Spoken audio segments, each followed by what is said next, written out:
Soulevons la paille, regardons la neige et écrivons des lettres. Attendons des ordres, fumons la pipe en songeant à l'amour.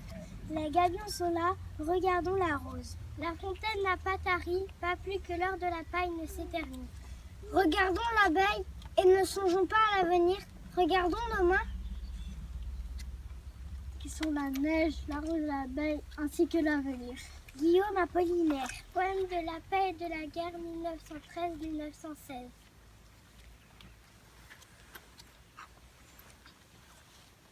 Fort de Douaumont, 6 avril 1916.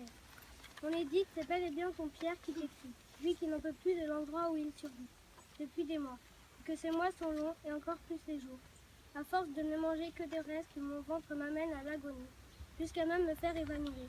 Ces restes, je les tiens de Dugue, Port, Paul, Robert et d'autres, tous morts. Ces restes, que sont-ils? Des miettes de pain, quelques bouts de viande et encore je ne sais quelle viande. Et tout cela, je dois l'avaler après en avoir enlevé les cendres qui se sont incrustées. La chaleur aussi me torture chaque jour, elle qui nous oblige à boire n'importe quelle substance liquide, même les plus sages. Et avec tout cela, mon horrible brûlure au bras gauche.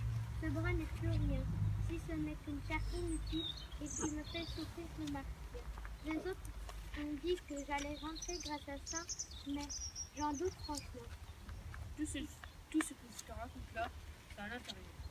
Mais dehors, qu'est-ce que c'est?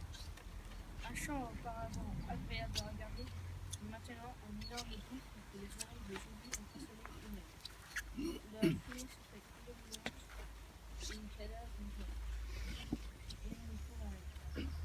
Pour empêcher ça, si l'un de nous essaye de ramener un corps, lui se rajoutera à la longue liste des morts pour En plus de moi, c'est là et les autres lueurs de flammes venant de loin. On entend tout mon frère parler des mots parmi lesquels les incessants allègent des mots qui me représentent maintenant leur vie. D'autres fois, sur la même on s'arrête de crier et on devine alors leur sort. Même les Allemands sont dans la partie, appelant eux aussi comme les Français la mort qui a devenu leur sauveur et non plus ce Dieu qui n'entend rien. La nuit, dans le fort, tout le monde se tait, hormis les rats. Et dehors se font entendre les cris mêlés à l'orage qui se prépare au loin, ainsi que les balles funèbres. Ces trois sont réunis, sont pour moi le chant de la souffrance et de l'inutile. Oui, toute cette horreur, la guerre est inutile.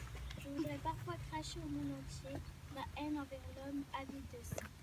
Maintenant majoritaire de ce que j'appelle comme une bêtise humaine et mon amour pour celui qui apportera la paix. Si un jour elle te fait sentir.